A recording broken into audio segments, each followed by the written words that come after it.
Will. Yeah, that's me. All right. So I guess without further ado, we can just kind of jump right into it. So what we are going to be covering first is just how to import photos and organize them. Very, very straightforward. So I'll go ahead and share my screen. All right. Can everyone see my screen at the moment? I'm going to take that as a yes. So right now, as you can see, I'm just in my general catalog. If you go over here on the left, there's this little drop-down menu here when you first open Lightroom Classic that says catalog.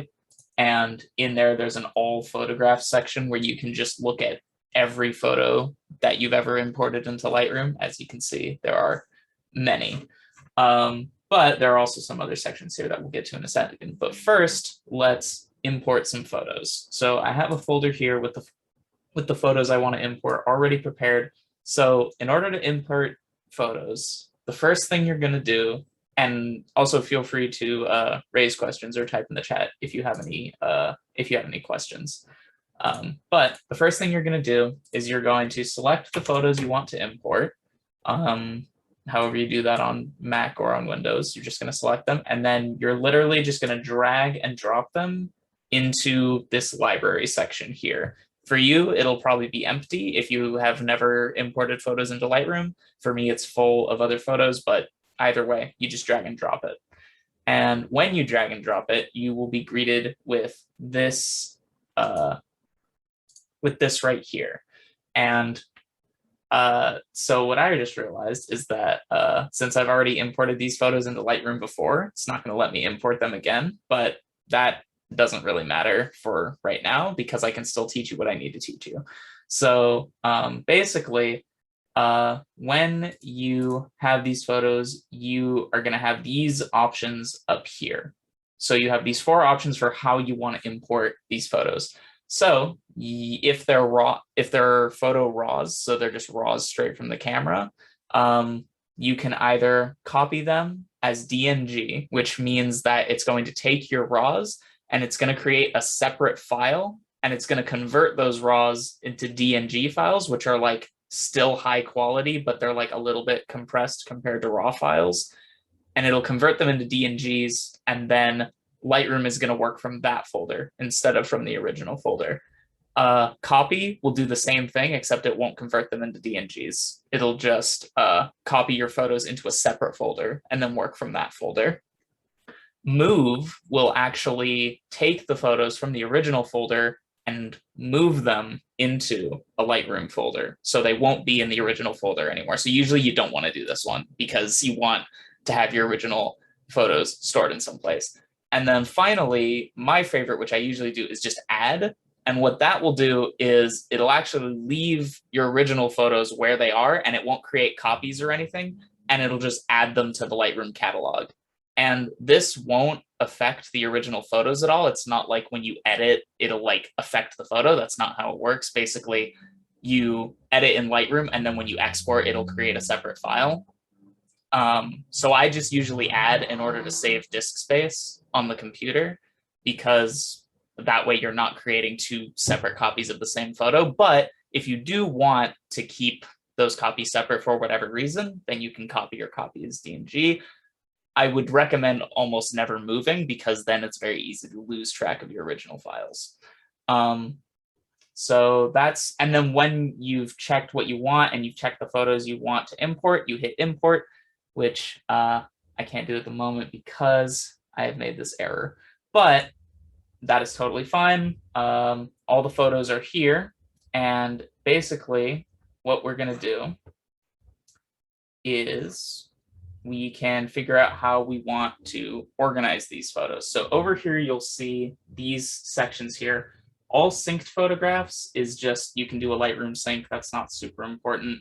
Quick collection is one of the most important things, but we'll get to that after these ones down here. Photos that failed to export is a nice little section, because like if you're exporting photos and one fails to export, you can identify which one that was. Previous export is a catalog that just, as the name entails, stores all of the photos that you imported most recently. So if you import a group of 5 photos and then you import a second group of 5 photos, only that second group of 5 photos will be included in the previous import catalog, but they'll all be included in the all photographs catalog. And then the last thing is quick collection. And quick collection is super helpful. Basically, how quick collection works is you can see you have your images in this catalog here, and you also have them all down here. If you hover over one of these images, you'll see there's this little circle up here. And if you hover over it, it says add photo to quick collection. Now, what you can do is you can go ahead and click that circle, and the photo has now been added to the quick collection. Now, you can actually go here to quick collection, and it will only show the photos that are in your quick collection. So this is a great way of selecting only the photos that you want to work with at a given moment, so that you don't get confused by all the other photos you're having to deal with, like in the all photographs section. So like usually what I'll do is I'll do a big import of all the photos I want to work with, and then I'll start developing them. And how you do that is you go to the develop tab. And as you can see in the develop tab, all the photos are still down here. It's just this part is different. So in the develop tab, I'll just go through the photos and I'll be like, do I want to keep this one? Nah. Oh, do I want to keep this one? I want to keep this one. And then I'll add it to the quick collection. And then I'll go through and basically add to the quick collection all the photos I want to keep, and then just not do that with the photos I don't want to keep. And then if you go to this drop down right here in the develop menu, or you go back to the library and you go over here, so I'll go back to the develop menu to show you there. If you go to the develop menu, click the drop down, and then go hover over quick collection here. And then if you left click that, then as you can see down here, it's only the photos in your quick collection now.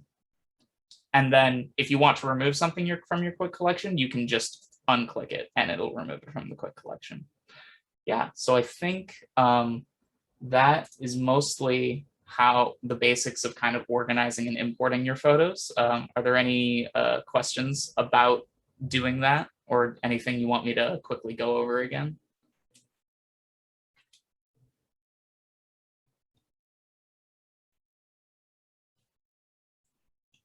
All right, if there are no questions, we can go ahead and move on to the next section. Take it away, whoever is taking it away.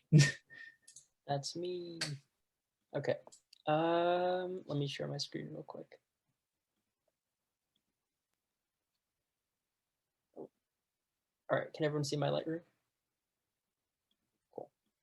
So yeah, going off from where Will left off. So this is my library. Right now I'm in a folder of an image I just imported. So next we move on to the develop tab. A couple of things about this develop tab. You have a histogram up here on this side. It pretty much just shows you the range of exposure in your image. How to explain this? So anything that's really bright would show up on this part. Highlights would be on this. I guess like the middle part, then shadows, and then blacks. Besides that, you have presets on this side. You have your other images that you're working on this side. And here's pretty much most of the things that you're going to use when you're editing an image.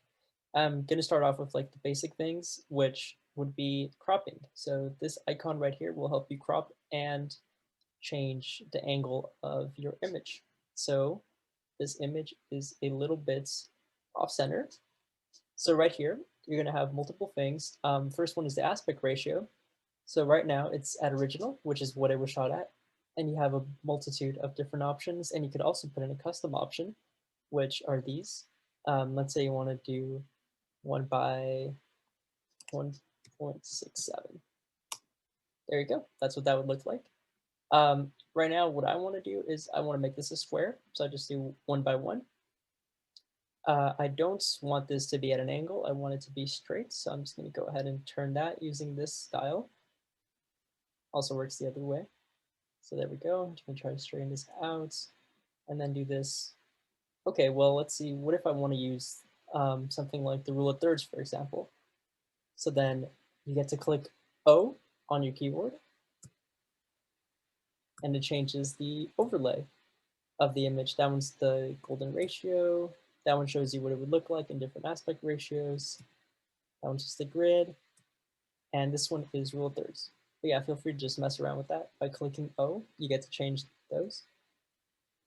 And yeah, this looks good. So I'm going to go ahead and hit enter. Awesome. So then the next thing would be basic. So this is pretty much like the most important thing in Lightroom, I would say. This is what does the most, makes the biggest difference in your image. Starting off with one of the most important ones would be exposure. So as you can see, most of the image right now is towards the blacks. So that means that it's very underexposed. There's not much detail in a lot of these things. So what you can do is you can grab the exposure and start bringing it up.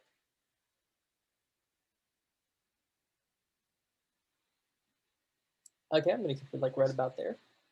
So yeah, I'd say this is a pretty good starting spot to maybe go into presets, which is gonna be right over here. So this is navigator, and it's gonna be right there, presets. And so what pretty much presets does, it gives you a starting point. You can hover over one of them. Let's say I want to do subject futuristic.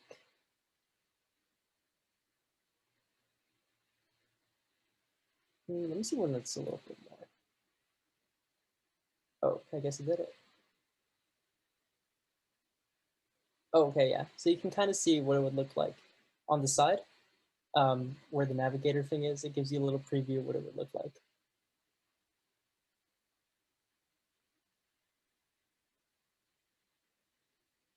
This one looks good.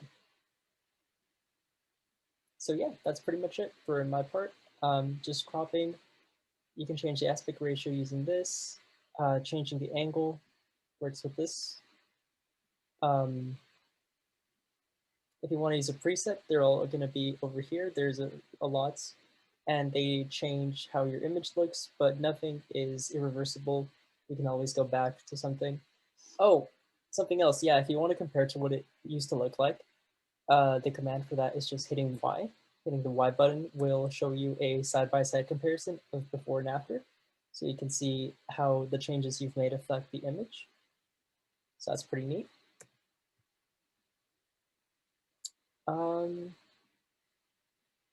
Okay, so I guess we could also talk about how to fix an exposure, for example. Like, let's say if I were to lift this up higher, like right about there, you can see that in this section, the image there is no detail in the highlights. You can't really determine.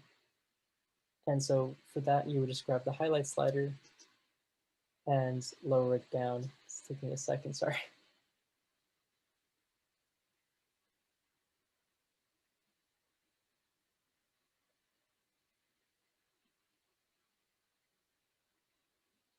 But yeah, so then the shadows would be somewhere around this area, and you can definitely see where it is. This tone curve right here tells you what has the most. So right now, most of it is in the highlights, some of it is in the middle, and not that much is in the shadow and the blacks. But you can always adjust those using these.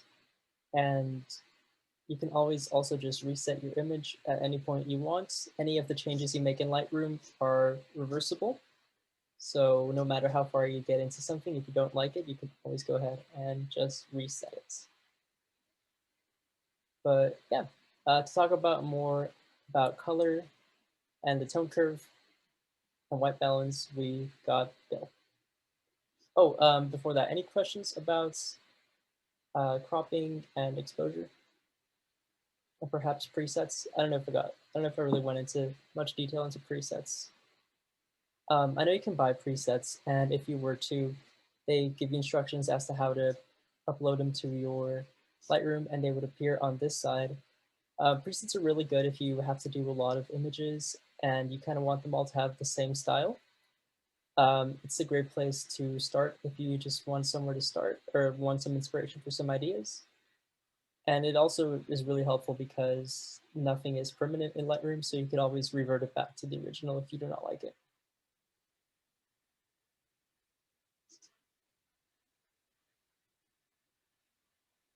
Cool. I'll pass it on to Bill. All right, thank you, Omar. So next up, we're going to talk a little bit about the tone curve. If you can all see my screen here, I have this image up. This is my friend Freddie, and I'm going to be editing this photo. So over here, underneath the basic tool panel, you're going to find a drop down for the tone curve panel. And this is where some people can get a little bit confused in Lightroom. It's kind of a complicated area, but I'll try to do my best to explain it simply. So the way the tone curve works is you can pretty much adjust different areas, like Omar was talking about earlier in the basic section, the highlights, the shadows, the whites and blacks, and also the midtones. You can bring up or bring down the exposure of those different tones of the photo. So let's say, for example, we want to bring shadows down here a little bit. You can see very slightly, there's very small difference in the image here. But if you look closely at like his jacket here, you can see, and if I bring the darks down too, you can see his jacket slowly start to get a little bit darker. There we go. And say, for example, we want to bring the highlights up. We just bring our mouse over to this area of the curve where the higher, brighter parts of the image are, and we can bring those up, and we can bring in the lights as well. Now this is a very exaggerated example here. I made a very sharp S-curve, which is something that is pretty common. A lot of people add S-curves to their images to bring out some more contrast. You also have just in the basic panel a contrast slider to really deep fry things if you want to kind of stack S-curve and the contrast on top of each other. And then I guess you could also bring up the highlights, bring down the shadows. But I don't think we're going to do that. So let's bring all that back to 0. And we can start to talk about, and actually also another good thing you can do here is just reset the tone curve if you made some mistakes. Bring it all back to the straight line we've got here. And we can talk about colors now. And actually, before I get to colors, I'm going to get touch on white balance.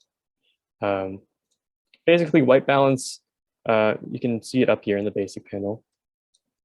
WB stands for white balance. There's a couple different settings you can use. Auto will just do what Lightroom thinks is best for the photo. I'm not really sure I love auto. We can also do custom. One really awesome thing about Lightroom is they have this little, I don't know what it's called, but like a dropper thing. You can click on that and then click an area of the photo that is like a neutral, somewhere between black and white, like a gray that has no color associated with it. Like if you know, I know in this photo, the roof of this building is pretty much as gray as it gets. And it's not like an orange gray or like a bluish gray. It's like a grayish gray, if that makes any sense. So it's a neutral gray. So I can go over here, I can click with the dropper tool for white balance, and then automatically Lightroom will assume that's a neutral gray and everything will adjust accordingly. The temperature and the tint is what adjusts for white balance. To kind of go over those two things, temperature is warm versus cool. Like if I drag the slider over here, it's a bluer / cooler image. I drag it over to the right, it'll be a little bit warmer. And the tint is between like a lime green and magenta. So if I drag this over here, you can see more greens are present in the image, and then I drag it over to the right, or magenta or pinks are visible. So that's a basic overview of white balance. I try to stick with the dropper tool. I also, like, if I kind of feel like I could go just a tiny bit cooler in this image. This was taken in winter, so I want to have a wintry feel. One other way you can kind of adjust colors is again with the tone curve.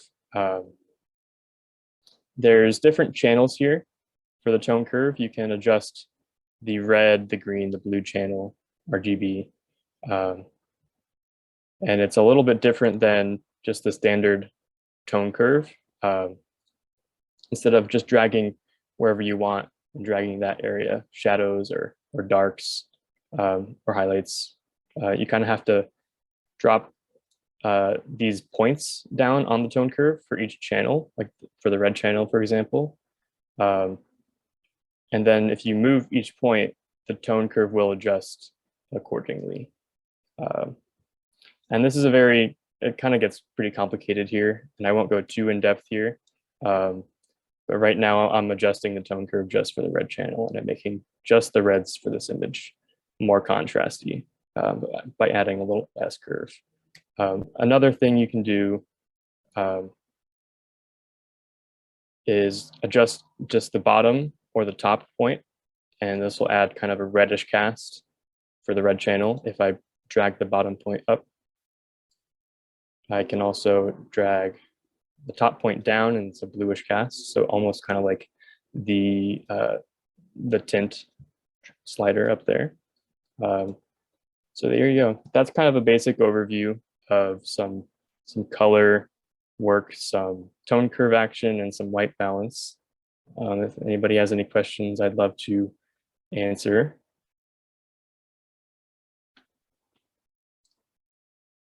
And if not, that's all good. I think next up, we're going to talk a little bit about some healing, some spot healing, possibly. But just before that, I'm going to use what Omar taught me and adjust the crop here a little bit. Rotate just so it seems a little straighter. There we go. Thanks, Omar. I'm going to pop it over to Mary now. Yeah, I don't think I'm a co-host, so I don't think I can share yet. But we'll get on that. Cool. Thank you, Omar. Sorry about that. Oh no, it's okay. Okay. Was that the right window? Cool. Let me get rid of the video thing first because I can't see anything. Okay. So the first thing that I was going to go over is spot healing.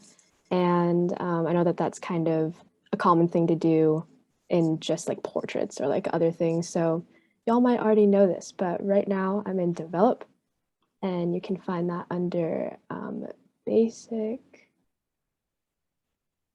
Oh, no, wait, no, it's not. Sorry. It's the Band-Aid thing, of course, always the Band-Aid thing. And I already have this on accident, but I had this, oops. Oh, God, that showed up again. I had this spot on this image already. I don't know how that happened. It might have been my lens. But essentially what you do is you go back to the Band-Aid, and you can use this slider to adjust the size of the adjustment you want, the alteration. I don't really know how that got to be so big, but we're gonna make it smaller. Just to match where you want it. So it's right there. So this dot on the left is showing what color or where it's gonna pull from to make that spot disappear. So you know, I assume if you pulled it to a really weird, like an orange thing, it might look weird, but also I could be completely wrong about that. But yeah, so you can adjust the size of this, and it should just pull from around the area to cover it up. And that's really useful for things that are kind of blocky like this, where pulling from the surrounding area would be like a very natural, smooth fix for that. So that's that part. And the next thing I was going to talk about is noise reduction. Let's zoom out again. Noise reduction will be under detail instead of basic. Let's go down there. Detail. And it will be under noise reduction, a surprise. So one thing about noise reduction in Lightroom, and we're going to talk about this more when we go over exporting and how all of that works, is that just sliding this bar right here. Oh, wow, that didn't change a single thing on this image. So when you slide this bar just like this, you will see basically no change. And the reason for that has to do with the way that the files are compressed at the very end, I think is what Will was saying. And so to get the best result for this, you want to zoom into your image first, like a lot, and then you'll be able to see more of a difference. Oh, it's working. The wheel is turning. Did that do anything? Yeah, this isn't a super noisy image, and It's then not. also it's not going to come across super well over Zoom, but Right. just know that in order to noise reduce properly and in order to see the true amount of noise that your photo has, you do have to be zoomed in, or you have to look at the little preview window that's above sharpening there. Right, this part. Yeah, and generally, rule of thumb, you don't want to exceed 30 noise reduction. I'm sure that it depends case by case. But the higher it is, the more detail that you lose in your image. And so yeah, zooming in will help you see what it will look like once you export. And then if you really did want to do like a lot more noise reduction, you would want to bump up the detail all the way to 100. But generally, yeah, you want to stay, or you don't want to exceed 30. And for color noise reduction, let's just look at that for a second. For color noise reduction, the thing about this one is that Lightroom already has some color noise reduction in it. So increasing it, you really won't see a difference, and that's correct. Like that's true. It's not about zooming in and out. It's not about exporting stuff. It just happens to already have that implemented as a feature. So doing this, you will see little to no change. But again, case by case. So I just mess around with it and see what looks good for you. And then the last thing I was going to go over is another pretty simple thing that I'm sure you guys could just find on your own. But black and white, that's back up under basic. And changing this to black and white, just like most other editing software, you can continue to mess with like exposure and highlights and all of that, even when it's in black and white. But yeah, that was all of my parts. And if anyone has any questions, let me know. But I think we were gonna go on to frame or like borders, right? It's the next one. Yeah, and just one more thing before we do that, I wanted to add is that for color noise reduction, usually the only time you're ever going to need to do any color noise reduction, like very rarely you'll actually have to do it, but if you ever have to do it, it's going to be with long exposures. Long exposures are really the only time that you get big color blotches that need to be noise reduced. In normal everyday photos, very, very rarely are you actually going to have noticeable color noise. And the same is true for regular noise. Like you get more regular noise with longer exposures, but regular noise can appear in not long exposed photos more often as well. So it's something to pay attention to. Thank you, Will. He is the Adobe expert of the four of us, I think. Yeah, whoever is on borders, go for it. Yeah, it's me. Okay. All right, can everyone see Lightroom? Cool. So this is the image that I had. I did a little bit editing. That's the before and after. Yeah, I'm gonna do Mary's finger real quick because this is kind of a noisy image, as you can see. So I'm just gonna say 30. All right, cool. And now for my next step, now that I have a finished image, I'm gonna go ahead and let's say I want to export it to Instagram or something like that. And let's say I would like to add a border. So I just go to print, and it's going to take you to this.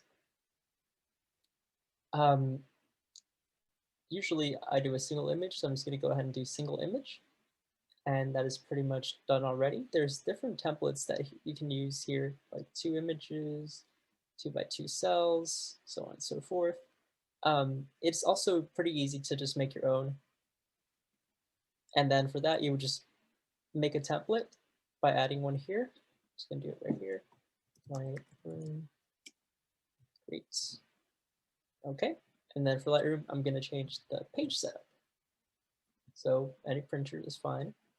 Here I changed the actual size of the page of like the paper. US letter works perfectly. And then I can say if it's either landscape or portrait. Portrait works well for me. So there we go. We have this. And then on this side, we have a couple of options. We can go ahead and, if you check on this box, it will zoom the image all the way until the borders are completely full. But I don't want that for this image, so I'm just going to take that off. Rotate to fit. If it fits better horizontally or vertically, it would rotate the image to fit it best in the way that it uses up most of the page. In this case, it's a square photograph, so it wouldn't change a single thing. You can add a border, an even smaller border, right on the edge of here. And you can adjust the width of that border using this right here. Also quite nice. The margins of the border themselves, the left hand, the right hand, are controlled by these sliders. I usually just keep it all the way down. Something else to be conscious about would be exporting it and what kind of file resolution you would need, how many pixels per inch, which is what PBI stands for. Normally, you don't really need big amounts, and something I think I realize a lot of people do is that they go overboard with the pixels per inch. Since a lot of images have a lot of information, you can definitely make a very high quality image. However, if you were to use it to upload it to Instagram or maybe just put it online, a lot of the times such a high quality image is not supported and it's going to be compressed. And I think certain places such as Instagram are notorious for having really bad compression. So I looked this up and people recommend that the best PPI for a post online would be somewhere from 70 to 90. So 92 should be good. So yeah, once you have all that ready, you just go ahead and print to file. And it's going to ask you save as, and well, I guess in the case of Mac, it would ask to save as. I'm just going to do both effects on my desktop. All right, up here it says preparing print job, and then I don't know if you guys saw, but it's done. So then time to go find it. And there it is. As you can tell, it's a little bit low resolution because I saved it at 92 ppi. That should be good enough for social media or just posting it on the web. Cool. Any questions on this part? All right, awesome. I will pass it on to whoever's next. That would be me. All right, so the next thing that we're going to go over is masks. So I can go ahead and share my Lightroom again. So let's say you have, like, let's use this photo just for example. So this photo, this photo is already like pretty well edited. There's not really like a ton I would want to do, but let's say I want to like clean up this area a little bit, like maybe lower the exposure on this area just a tad. But I don't want to lower the exposure on the whole image because I like the way the whole image is exposed generally. So what I want to do in that case is I want to go over to this portion over here, and I want to hover over this portion, this little circle thing right here, which says masking. And so if you click the masking tab, which I just updated Lightroom, so it gave me that, but regardless, you're going to get all of these options right here. So as you can see, it already has some default options. Like you can just hit select sky, and then it'll just auto select the sky. This is a new feature, so I'm not exactly sure how well it's going to work. Seems to work pretty well. Yeah, so that works pretty fantastically. So you can do select sky, select subject, and that'll just like auto select those things for you and make your life a lot easier. But let's say you don't want to do that. So let's undo select sky. Let's say you want to do it manually. So that way you have this brush here, and this brush will allow you to kind of manually select what you want to mask. But before you do that, you're going to want to adjust your settings here. So your mask settings. So basically how a mask works is that you adjust settings here, and then you can kind of paste those settings in a mask on top of your photo. So let's say, you, like I said, you want to make this kind of portion right here a little bit lower exposure. Personally, I think this photo is fine the way it is, but like, let's say you want to do that. What you would do is you want to lower the exposure just a bit on your mask, and then make sure your brush is about the size you want it. You can adjust the size with this slider, and you can like adjust the feathering with this slider. Let's say we want to usually you want a wide feather so that you're not getting a stark contrast between what you're masking and what you're not masking. Like if I put the feather to 0 and then I mask it, as you can see, it's like this weird, ugly blob. So to avoid that, you're usually going to want a pretty wide feather. And then flow and density are just like how kind of smooth your mask is going to be in a way. Flow is a little bit complicated, but density is just like, it's just kind of the qualities of your mask.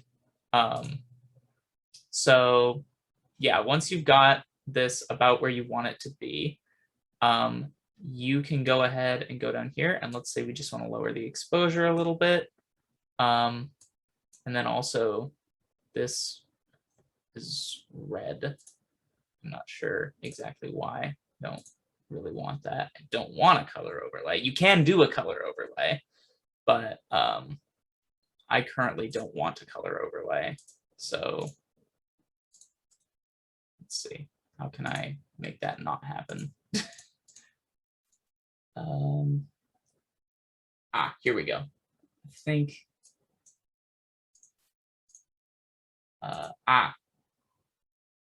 yeah, all right. So hopefully, sorry, the zoom camera is also in the way, but there we go. So now, as you can see, if we go over here, we're kind of lowering the exposure a little bit. And actually, you probably even want a bigger feather than that. And maybe you want to lower some stuff here. So you can just kind of like mess around with, and as you can see now, it's like a bit more of a lighter touch. So you can just mess around with masking and all of these different settings. Basically, it's just used mainly for if you want to change the settings on a certain portion of your photo, but not your entire photo. So definitely, like if you're interested in masking, just like go in and mess around with these settings, and you'll kind of find what you need to make your photo look nice. So we're gonna go ahead and reset this image. And now we are going to move on to panoramas. So there's a reason I have this series of photos set up like this, and that's because in Lightroom, there's an auto panorama setting, which is one of my favorite things about Lightroom. It will stitch together panoramas for you. So in order to do panoramas in Lightroom, you want to take a series of photos like this, where you have these photos that overlap somewhat. Like you can see this part of this photo is also in this photo, but it's moved over. And then you want to take a bunch of photos like that, all going along this way. And then what you can do in Lightroom, which is super nice, is if you select all these photos, so usually shift and then click will allow you to select multiple things at once. If you select all the photos and then you right click and then you move up to here to photo merge, you will see you have this panorama option here. And you can also do an HDR panorama. That's usually if your different photos have different exposures, you want to do an HDR panorama. But for our purposes, all of these photos have pretty much the same settings. So we can just hit panorama. And once you hit Panorama, it'll bring up this window here, and it'll take a second to load because these are pretty high quality images. But once it loads, it's kind of stitching all of these together, and you can see all 13 images were successfully merged. And what it's going to do for the initial panorama is it's going to actually like be super realistic and not do any bending or anything, which means you're going to get these really weird borders. You can fix that very easily by just going to boundary warp and going like that, and that's going to like stretch certain parts of the image a little bit to make it fit. Or you can click fill edges here, but as you can see, fill edges it takes a bit, and it also looks very nice though, but it is going to use like some clone stamping and some other settings to try and get that. So you can use either of those settings to get your extra boundary to fill in that extra outside area. And then you also have 3 options for how you want your photos to merge. You have spherical, which is the default. You can also do cylindrical, which will kind of stretch the image out upwards a little bit, as you can see. And then you also have perspective. I almost never use the perspective setting because yeah, a lot of times it just doesn't work. But that's more of like, I think it'll give you more of like a fisheye effect. But the perspective merge sometimes just doesn't work, and also usually is not what you want. So usually I just go for spherical or cylindrical, just whichever I think looks best in the moment. There's also this check mark down here for auto settings. Auto crop, you almost never want to use that, but it'll like, as you can see, it'll just crop away those extra borders. So I guess you could use it if you want. It depends. It's just another method of achieving not having those weird borders. And then auto settings is going to basically kind of auto adjust the photo settings for you while making the panorama. And you can uncheck that if you want to do the settings manually. Either way, once you're done figuring all that out, you just hit merge and it'll merge all those photos together. I'm not going to do it right now because merging panoramas takes a really, really long time because it's processing a lot of data, but you just hit merge and it'll make the panorama, and usually you'll end up with a final product that looks something like this, which is very nice. So panoramas are one of my favorite things to do in Lightroom, and Lightroom makes them very easy to do. They take a lot of processing power, so allocate some time for them to load, but other than that, they're very, very fun to do. So I think the last things we're going to go over is copying and pasting photo settings and then exporting. So for copy and pasting photo settings, this is tricky because I actually, when I first started working with trying copying and pasting photo settings, I actually had a really hard time with it because Lightroom does it a little bit weirdly. So initially, it's very simple. So let's say you have this photo and you're like, I want to lower the exposure on all of these photos a little bit, just all of them.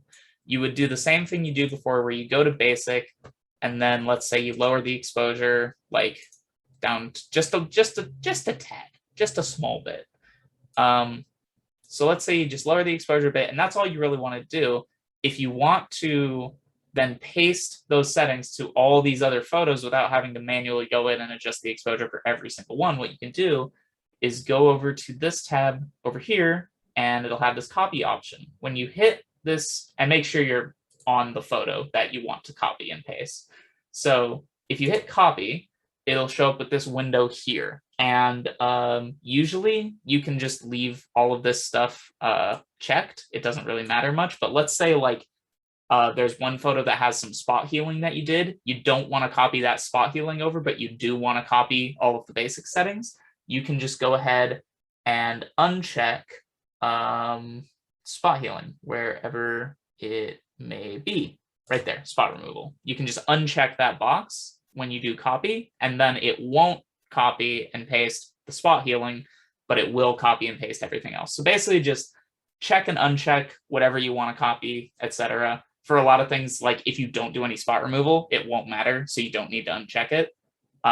Either way, go ahead and copy. And now we've got that copy stored. So here's the part where it gets a little tricky. You want to copy these settings to all 12 of these other photos. So naturally, you go here, you select all these photos, and then you hit paste, right? Wrong. That does not work, because when you do that, it'll only transfer the pasting over to the first photo in the selection. It won't do it for all of them. And that is a funny little thing that caused me a lot of strife back in the day. So go ahead and reset that one. So how do we actually copy and paste these settings to all of these photos? So what you're going to do is you're going to select all the photos just like before. And now what you're going to do is you're going to right-click any of the photos in the selection, and you're going to go to, let's see,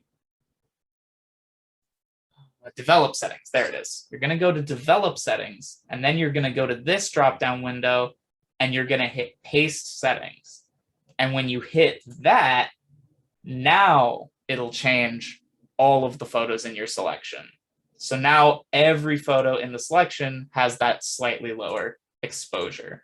So that's a little side note. You cannot just select all the photos and then hit paste. It doesn't work. You have to select all the photos, right-click, develop settings, paste settings. Then it'll work. So that's very helpful if you're doing like a big panorama, or if you're like doing a bunch of long exposures of the night sky that you're like layering together. Like let's say you have like 200 photos and you're trying to kind of make sure they all have the same settings. You just do one and then you just select them all, right click, develop settings, paste settings. And then if you do want to just copy over to one other photo though, you can just copy, click the other photo and then hit paste. And then it'll do the same thing, but just for the one photo. So that's copy and pasting photo settings. And then the last thing I want to go over is exporting. So Omar already showed you how to export with a border. The thing about exporting with a border in Lightroom is, as you saw before with the print, it'll pretty much always print like as a JPEG.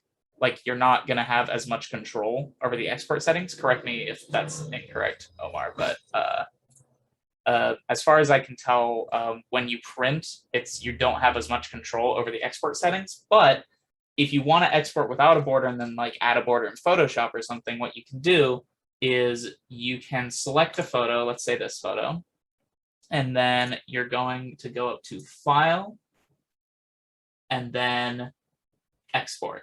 So usually, yeah, just File, Export. So there's also, if you're on Mac, it's Command-Shift-E, but if you're on Windows, you can do Control-Shift-E, and that's just the export hotkey, but usually I just go up to File and then hit Export. Same difference. So when you see this export window, there are a lot of different settings you can mess with. So first of all, you can choose where you're exporting your files to. So usually you can export to the same folder as the original photo. You can do desktop, my documents, et cetera, et cetera. Usually I do specific folder and then choose manually. So you do specific folder and then you go choose, and that's going to pull up, I don't know if you guys can see it, I might just be sharing Lightroom, but it's going to pull up a directory where you can like find which folder you want to export to. Then you can also put all your exports in a subfolder if you want, like within the folder you're exporting to. You can do subfolder and then like blah, blah. And that's going to make a subfolder within the folder. So let's say I want to send it all to my desktop, but I want to send it to a folder on my desktop. I say put in subfolder, and then I name the folder. And that's going to show up in the folder blah, blah on my desktop. Next, you have this setting here, which we'll get to in a second, but let's go down to file settings first. Video almost never matters. If you're working with video in Lightroom, then you have gone beyond the scope of this tutorial. But yeah, so file naming, you can rename your file. Usually you're just going to do custom name, or you're just going to not rename the file at all. But there is one thing about that we'll get to in a little bit. Down here on file settings, you can see you can adjust the settings of your export. So usually what I do is 100 quality JPEG, because JPEGs, they don't take up a ton of space, but they're still like pretty high quality. If you really want like that top tier extra good quality, what you can do is export as a PNG. I mean, you can also export as a DNG, but that's going to take up so much space. But you can export as a PNG and then adjust the bits per component. PNGs will almost always export as way bigger files than JPEGs. So depending on how long you're willing to wait for your export to finish and how much you want to share these photos on the internet, et cetera, you're going to want to keep in mind how big your files are going to be. So usually I just export as 100 quality JPEG because that has pretty good quality and also doesn't create monster files. You can also export as a PSD, which will allow you to edit the photo directly in Photoshop after you've edited it in Lightroom. So that can also be nice if you want to do some more major edits in Photoshop. And then image sizing, I almost never mess with most of this because usually you don't want to resize your image because it causes compression. But here you can see you can adjust the resolution just like Omar was doing with the print setting.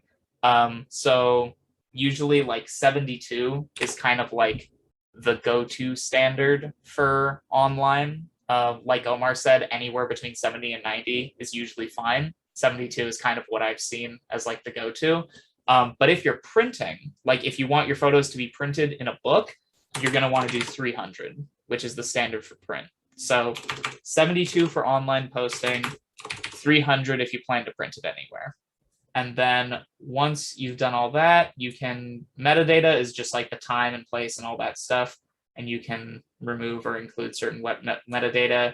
You can include a watermark, et cetera, and then post-processing is just kind of like any of these options. It's pretty straightforward. And then you just hit export and it'll do it for you. So that's how you want to export a photo. And usually exporting will take a bit, especially if you're exporting multiple photos.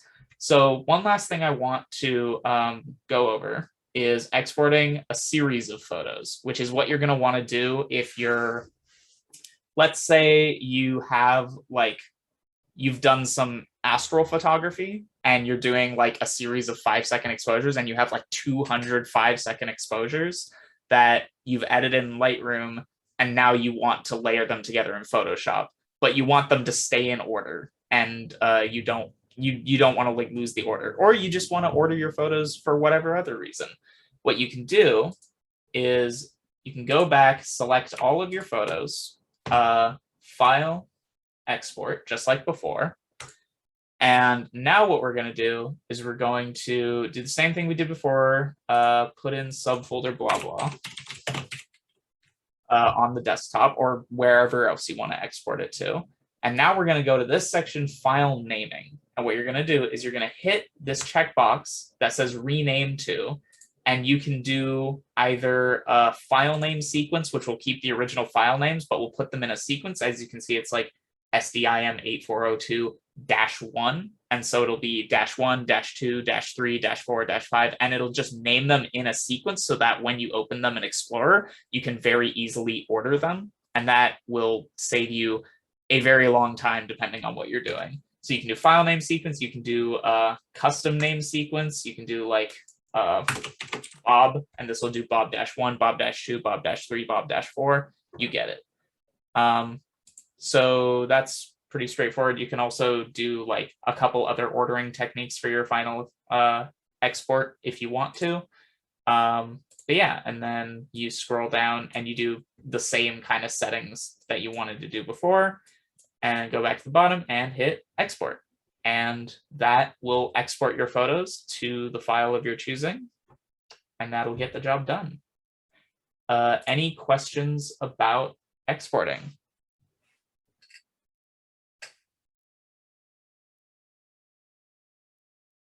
All right, if there are no questions about exporting, that I think is all I wanted to cover for exporting.